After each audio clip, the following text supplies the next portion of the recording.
안녕하세요. 드라마를 톱파보는 잼잼 리뷰입니다. 만약 수많은 사람을 죽인 연쇄 살인범이 자신이 개발한 모든 불치병을 치료할 수 있는 치료제를 세상에 공개할 테니 자신이 저지른 모든 살인을 법정에서 무죄로 판결해달라고 하면 어떻게 해야 할까요?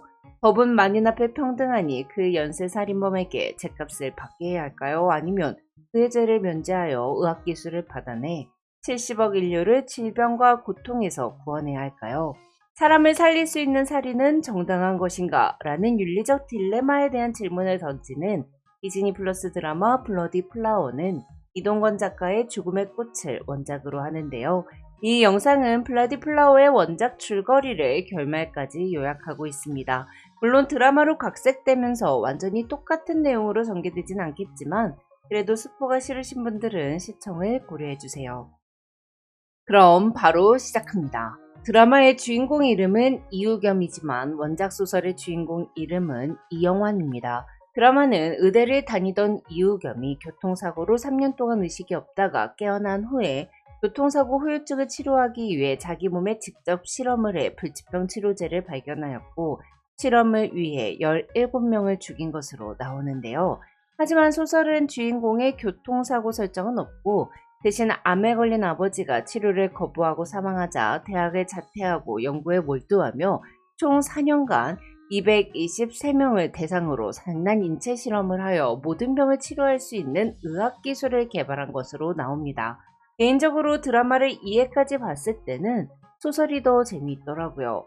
소설은 이영환이 시각장애와 청각장애가 있는 남성 2명을 납치해 공중 화장실에서 수술을 한 후 현장에서 체포되며 내가 두 사람의 장애를 완벽히 다 고쳤다고 주장하는 장면으로 시작하는데요.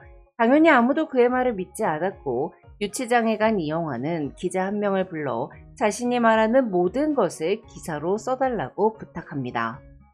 이영화는 자신이 현재까지 의학계에 보고된 모든 질병과 질환 중 심리질환을 제외한 모든 병을 완벽하게 치료할 수 있는 의학기술을 갖고 있다고 주장하며 병과 장애로 고통받는 인류를 구원하고자 자신의 모든 의학기술을 세상에 공개하고 싶다고 밝히는데요. 다만 조건을 걸었습니다. 첫째, 제가 의학기술을 개발하고 숟가락위에 저지른 모든 범죄 행위를 사면 혹은 법정에서 무죄로 판결해 줄 것. 둘째, 사면 혹은 무죄 판결 이후 정부는 저의 신변을 보호해주고 추가적인 의학 연구가 가능한 주거 공간을 제공해줄 것. 셋째, 공개할 의학기술 전부는 모든 기업과 대학, 병원에서 자신의 허락하에 자유롭게 사용이 가능하나 개인의 영리 목적으로는 사용이 불가함. 넷째, 자신을 비난하거나 자신의 의학기술을 무시하는 나라나 기업, 대학, 기관에게는 절대로 자신의 의학기술을 제공하지 않을 것임. 덧붙여 이영화는 만약 자신이 저지른 모든 범죄 행위를 사면 혹은 무죄로 판결하지 않고 재판에서 형을 선고받는다면 본인은 어떠한 방법을 가리지 않고 스스로 목숨을 끊겠다고 말합니다. 아니, 판타지 소설도 아니고 모든 병을 치료할 수 있는 사람이라니 이런 말도 되지 않는 사실에 기자는 이영환의 말을 전혀 믿지 않았습니다. 하지만 이영환의 말대로 오늘 그가 수술한 2명이 완치 판정을 받았죠. 이에 기자는 곧바로 이영환의 요구를 기사로 써서 세상에 알리는데요. 그렇게 이영환은 9시 메인 뉴스에 올라왔고 그가 유치장에서 말한 조건 사항이 전국에 방송되었습니다. 하지만 사람들은 이영환을 믿지 않았죠. 의대를 2년 다니고 자퇴한 28살의 젊은 청년이 갑자기 모든 병을 치료할 수 있다고 나타나니 당연히 믿을 수 없기에 이영환을 정신병에 걸린 사기꾼 취급을 했어요. 이에 이영환은 사람들이 자신을 믿게 하기 위해 자신이 8명을 더 납치해서 병을 치료하고 감금해뒀다고 자백합니다. 경찰은 그가 말한 파란 지붕 건물 안에서 감옥에서나 볼 법한 철창과 수술대가 설치되어 있는 공간에 갇혀있는 8명의 사람을 발견합니다. 그들은 모두 하반신 마비, 실명, 관절장애, 췌장암, 림프종, 난소암 등의 장애나 병을 가지고 있었는데요. 갇혀있던 사람들은 이영환이 자신을 이곳으로 데리고 와 수술을 해줬고 경찰이 곧 올 테니 걱정하지 말고 있으라고 말했다고 증언하는데요. 이들은 방송국 카메라를 통해 이영환이 자신들을 아픔과 질병에서 구원해줬다며 눈물과 함께 감사를 전합니다. 당연히 8명은 모두 병원에서 완치 정상 판정을 받았습니다. 한편 경찰은 파란 지붕 건물에서 살아있는 8명 말고도 8구의 시신을 더 발견하는데요. 시신은 피부가 검은색으로 변해 있었고 모든 관절이 기이하게 뒤틀려 있었어요. 또한 부패하지도 않은 상태였죠. 이 영화는 발견된 시신 모두 자신이 납치해서 죽인 것이라고 당당하게 밝히며 죽인 게 아니라 인류를 구하기 위한 희생을 치른 것뿐이라고 말하는데요. 이 영화는 살인 및 시체 유기 등의 여러 혐의로 경찰에 송치되었습니다. 이후 살인자 이영환을 사형시켜야 한다는 주장과 그와 반대로 이영환의 죄를 면제하여 의학기술을 받아내야 한다는 주장이 팽팽하게 대립하게 됩니다. 한편 이영환은 자신의 변호사가 되어 무죄 판결이나 사면을 받아 자유를 얻게 해준다면 변호사와 그의 가족을 가장 먼저 무료로 치료해주겠다며 자신의 변호사로 선임되고 싶은 사람은 직접 구치소에 찾아와 면접을 볼 것을 요구했습니다. 드라마에서는 이영환이 아픈 딸이 있는 박재준 변호사에게 먼저 연락을 해서 자신의 변호를 맡아달라고 요구한 것으로 나오는데요. 원작 소설에서는 박재준 변호사가 이영환이 낸 변호사 공고를 보고는 소아 뇌종양 판정을 받은 딸을 살리기 위해 이영환을 찾아 구치소에 가 그의 앞에 무릎을 꿇어요. 박재준은 자신보다 나이가 한참 어린 범죄자 앞에서 무릎을 꿇었음에도 조금의 비참함이나 수치심 같은 것은 느껴지지 않았고 그저 제 딸 좀 살려달라고 하라는 것은 뭐든 다 하겠다고 빌었습니다. 이영환은 자리에서 일어나 자신의 아래에서 무릎을 꿇고 복종의 표현을 보인 박재준 변호사를 신이 기도하는 신도를 보듯 내려다보며 그의 행동이 식상하다는 웃음을 머금고 그를 선임했죠. 이후 추가로 피해자가 발견되며 이영환이 총 30명을 살해했다는 소식이 전해지는데요. 30명을 인체 실험으로 죽이고 그 사실을 인정하기까지 한 사람이 무죄를 받는 건 불가능했어요. 그렇다고 특별 사면을 받을 리도 절대로 없었고요. 이영환은 법이 있는 나라에 있다면 절대로 처벌을 피할 수는 없었습니다. 하지만 박재준은 딸을 살리기 위해서는 반드시 이영환을 무죄로 만들어야 했죠. 또한 30명을 살해한 남자를 변호한다는 어떤 죄책감이나 불쾌한 감정도 느껴지지가 않았어요. 막말로 딸을 살리기 위해 30명을 내가 직접 죽이는 것도 아니었으니까요. 또한 박재준의 딸이 입원해 있는 소아병동에 있는 그 누구도 30명을 납치해 죽인 살인자인 이영환에게 욕을 뱉지 않았습니다. 모두 이영환의 살인은 무시한 채 그가 빨리 죄를 면제받고 사회로 나와 의학기술을 공개하길 바랐죠. 그들은 이영환의 구원이 필요했거든요. 한편 이영환은 박재준에게 사람을 살리는 의학기술을 발견하려면 당연히 사람을 실험하고 죽여야 한다며 제대로 세워보지 않아서 잘 모르겠지만 지금 발견된 피해자보다 5배에서 6배는 더 나올 거라며 말끝에 해맑은 웃음을 붙였습니다. 또한 70억 인류의 모든 병을 치료할 수 있는데 200명 정도는 적게 사용된 것이라며 마치 전장에서 노장이 자신의 영웅담을 들려주듯 자랑스럽고 당당하게 말하며 말끝에 윙크까지 붙였죠. 사실 드라마가 아직 2회까지밖에 방영되지 않아서 단언할 순 없지만 주인공인 이우겸 캐릭터가 능글맞고 뻔뻔하고 여유롭게 완전히 미쳐있는 느낌을 살리지 못한 것 같아서 그게 좀 아쉽더라고요. 한편 이영환이 자신의 범죄를 모두 인정하면서 무죄를 받아야 한다고 주장한 이유는 인체실험 사실을 말하지 않고 의학기술을 세상에 모두 공개하면 미래 인류는 고마운지도 모르고 자신의 기술을 계속 써먹으며 질병과 장애 없이 행복하게 살다가 어느 순간 사람을 죽인 걸 문제 삼게 될 걸 우려했기 때문입니다. 즉 이영환은 인류를 구원한 자신이 아무것도 인정받지 못하고 최악의 범죄자 취급을 받으며 잊혀지게 되는 걸 원치 않았던 건데요.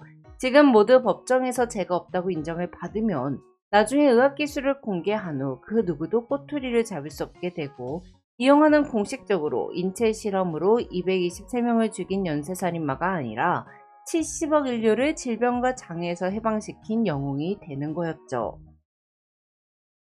그래서 일부러 장애인 2명을 납치해 공중화장실에서 수술을 하고 직접 경찰에 신고를 해 체포가 됐던 건데요. 자신을 치료해준 8명을 감금해 두었던 것도 모두 이 계획에 필요했기 때문이었고요.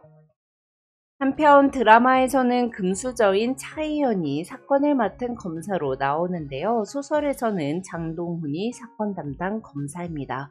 장동훈은 12살 때 부모님이 살해된 장면을 목격한 후 사형이 다시 시행되기 시작한 대한민국에서 개새끼들을 합법적으로 죽이기 위해 검사가 된 인물인데요.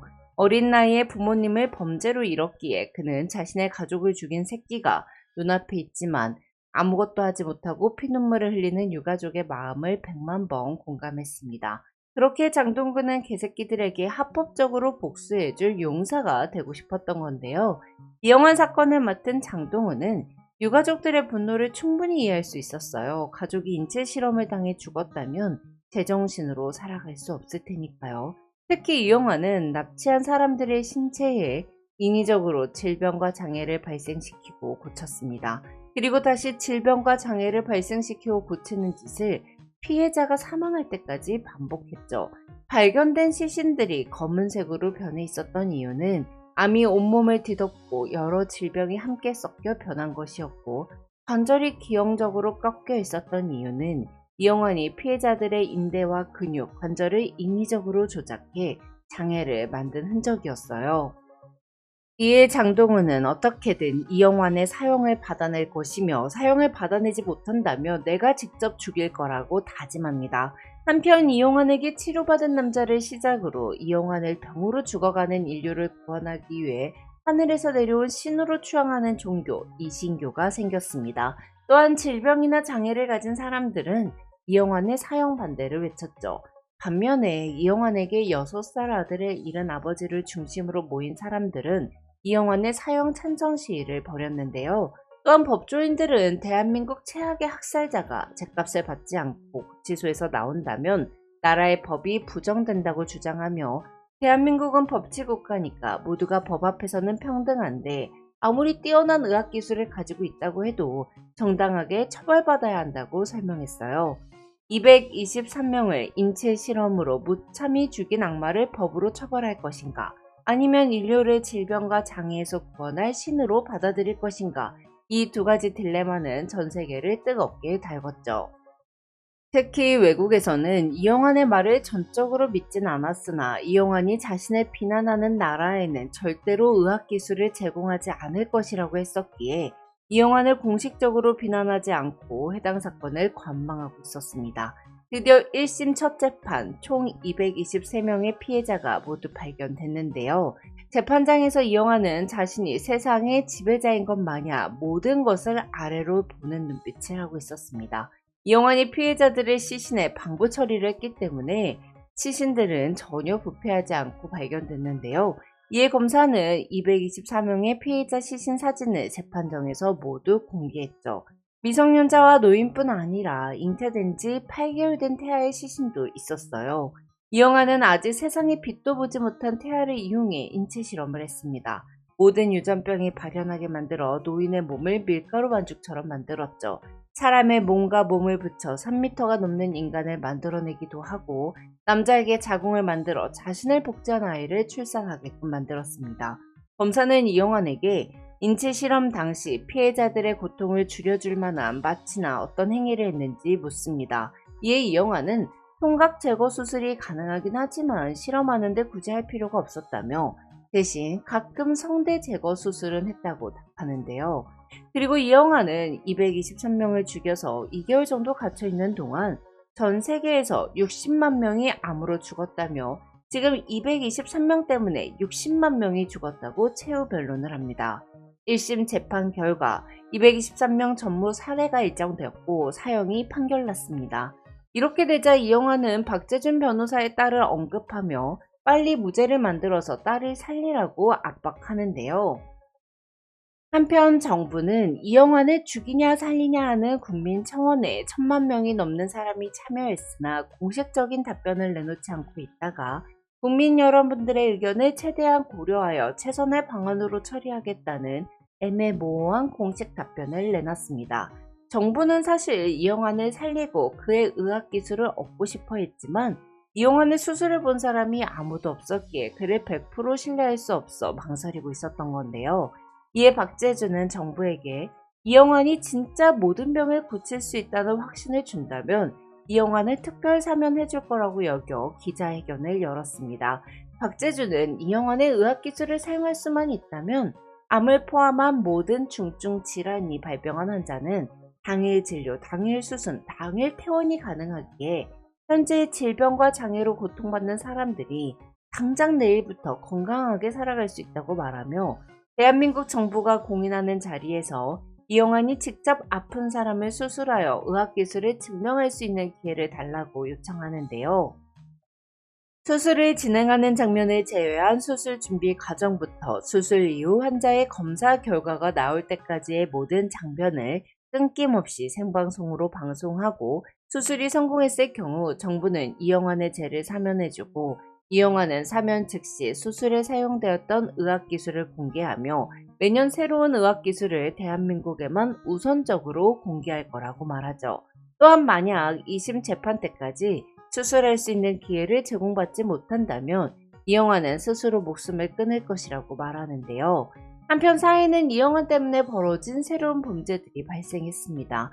이영환의 의학기술을 팔겠다며 사기 행각을 벌여 검거된 임원만 10명이 넘었고 100억대의 사기 피해가 접수됐죠. 한편 이영환을 신으로 모시는 종교 이신교의 교주가 이영환의 사면을 명목으로 불법적인 헌금을 모았고 교주에게 성폭행을 당했다는 여성들의 신고가 들어왔어요.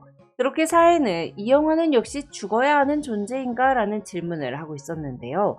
반면 이영환은 살아야 하는 존재다 라는 의견도 강해졌습니다. 특히 이영환에게 죽임을 당한 여자의 아들은 자신이 진폐증에 걸려 죽을 위기에 놓이자 이영환을 살려 수술을 받고 싶어졌기에 변호사를 찾아와 이영환을 만나게 해달라고 빕니다. 어머니를 죽인 새끼한테 살려달라고 비는 건 말도 안 됐지만 제 어머니를 죽인 놈이 자신을 살린 유일한 사람이었고 살고 싶다는 욕망이 더 컸거든요. 또한 장동훈 검사에게는 질병과 장애를 앓고 있거나 가족이 아픈 사람들이 매일 수백 수천 장의 편지를 보내 이영환을 살려달라고 애원했습니다. 장동훈 또한 만약 자신에게 아픈 가족이 있다면 이영환을 살리고 싶을지도 모르겠다는 생각까지 하게 됐죠. 한편 정부는 이영환의 요청을 받아들이며 수술 후 재심을 진행하기로 했는데요. 그 시가 박재죽 변호사는 딸이 혼수 상태에 빠졌다는 전화를 받고는 이영환에게 자신의 딸을 수술해달라고 애원하지만 이영환은 수술을 먼저 해줘버리며 변호사님이 날 배신할 수도 있으니 조건대로 무죄로 판결을 받은 후에 딸 수술을 해주겠다며 부탁을 거절합니다. 정부는 수술 지원 공식 사이트를 열고 사람들은 수술 지원 신청을 넣었습니다. 딸을 위해 아무것도 할 수 없었던 박재준도 딸의 수술 지원 신청을 넣었죠. 그 와중에 이영환 사건의 피해자 유가족이 이영환의 수술을 반대하면서 거리에서 분신자살로 생을 마감합니다. 또한 전문가들은 이영환의 의학기술이 공개되면 여러 직업이 사라진다며 의학기술 공개를 반대했는데요. 의료복지나 장애봉사가 필요 없기에 그와 관련된 직업은 사라지고 안경, 보청기, 휠체어도 사라질 테고 간호인력의 축소와 많은 의학평가가 합병되어서 사라지거나 축소될 거였어요. 또한 의사들은 자신이 평생 공부해왔던 의학 지식을 모두 부정당하고 이영환의 의학기술을 다시 공부해야 했죠. 거기다가 이영환의 의학기술은 개인적인 영리 목적으로 사용할 수 없었기에 의사들은 큰 돈을 벌지 못하게 될 테고요. 그렇게 혼란스러운 시간을 지나 수술날은 다가왔는데요.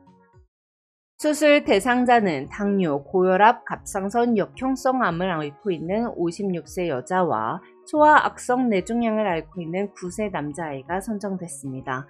이영환은 수원에 있는 넓은 병원에서 특수 제작한 설치용 수술실 컨테이너 안에서 수술을 진행했고 이 모든 과정은 컨테이너에서 200m쯤 떨어진 곳에서 촬영해 생방송되었는데요. 수술이 시작된 지 1시간 55분이 흐른 시점에 이영환이 컨테이너 밖으로 나와 수술 가운을 벗습니다. 수술을 받은 사람들은 수술 받은 지 1시간도 지나지 않았지만 어떠한 불편함 없이 거동이 가능했고 수술은 완벽히 끝났죠. 반면 수술이 진행된 날 박재준 변호사의 딸은 사망했는데요. 누군가는 죽음의 소나기에서 벗어나 구원을 받고 누군가는 죽음의 운명에서 벗어나지 못한 건데요.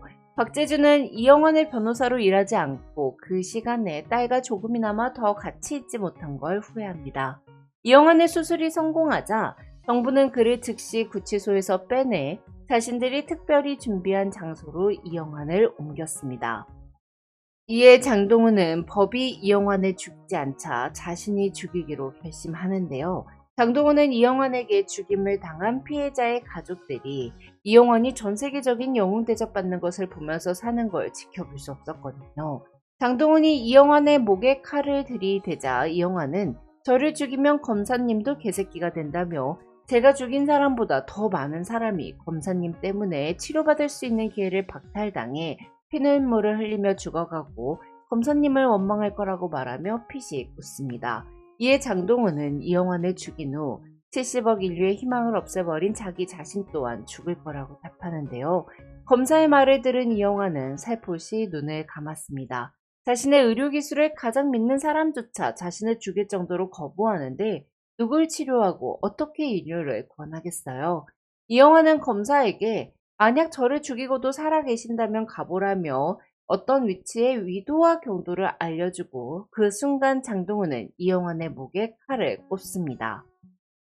장동훈은 자신의 행동이 잘못된 선택임을 알고 있었습니다. 하지만 망설임 없이 빠르게 칼을 뽑아 한 번 더 목을 찔렀죠. 이영환의 피가 비산되어 그의 얼굴에 뿌려졌지만 장동훈은 이영환의 움직임이 없을 때까지 숨을 멈출 때까지 계속 찔렀어요. 이영환은 이미 죽어서 완전히 널브러져 있지만 장동훈은 멈추지 않았고 이내 이영환의 머리는 당장 몸에서 떨어져 나갈 것처럼 심하게 덜렁거렸죠. 그렇게 인류의 역사가 바뀔 거대한 사건이 끝나버렸는데요. 이영환이 죽었음에도 이신교는 계속 성행하여 더 큰 종교로 발전했고 사람들은 이영환의 의학기술을 찾기 위해 전국 방방곳곳을 뒤졌습니다. 한편 장동훈은 이영환이 죽으면 얼마나 많은 사람이 절망에 빠질지 알고 있었기에 개새끼가 된 자신은 반드시 죽어야 한다고 여겼으나 죽음에 대한 극한의 두려움이 몸을 지배해 목에 칼을 찔러 넣지 못했습니다. 그리고 살인으로 징역 43년을 선고받고 교도소에 수감됐죠. 이후 장동훈은 사람들이 나 때문에 죽어가고 자식을 잃고 부모를 떠나보낸다는 죄책감에 시달리며 여러 번 목숨을 끊는 시도를 했지만 번번이 실패했고 말기 폐암 선고를 받고 14년 만에 형 집행정지로 교도소에서 출소합니다. 장동훈은 출소한 후 이영환이 알려줬던 좌표로 찾아가는데요. 환자집 안은 책장으로 가득 차 있고 책장에는 이영환의 의학기술이 적혀있는 파일과 공책이 꽉꽉 담겨 있었어요. 장동훈은 이영환의 완벽한 암 치료 기술이 들어있는 서류처를 빼들려고 손을 뻗었다가 이내 멈추고 고민하는데요. 14년 전 장동훈은 이영환의 의학기술이 수많은 사람을 살릴 것을 알고도 그를 죽였습니다. 그러니 그의 의학기술로 암을 치료받을 명목이 없었죠. 하지만 그는 살고 싶었는데요. 머릿속에서 싸우고 있는 두 가지의 생각을 정리하기 위해 환자집 밖으로 발을 돌리던 중 장동훈은 소생이라고 적힌 칸을 발견합니다. 차후 3시간이 넘지 않고 생명유지 주요 장기에 심각한 손상이 없을 시 가능한 소생 방법이 적혀있는 서류에는 이영환이 피해자 223명 중 본 적 없는 여성을 수술하는 사진이 들어있었습니다. 즉 이영환은 죽은 사람을 소생시키는 기술까지 완성했던 거죠. 환자집 밖으로 나온 이영환은 뱃속에 샘물이라도 들이붓은 듯한 강렬한 고통을 느끼며 가슴을 부여잡고 고통 속에서 몸을 비틀었는데요. 일어나서 10발자국만 더 걸어간다면 자신의 암을 치료할 수 있는 치료법이 있었어요. 소설은 장동훈이 이영환 씨마저 씨발이네요 라고 혼잣말을 하며 말끝에 이영환처럼 피식 웃는 장면으로 끝이 나는데요. 과연 말기 폐암 환자인 장동훈은 자신을 살리기 위해 이영환의 의학기술을 공개했을까요? 아니면 이영환을 죽여 살 수 있었던 사람들을 죽게 한 자신을 죽이기 위해 의학기술을 모두 폐기했을까요? 지금까지 잼잼 리뷰였습니다. 감사합니다.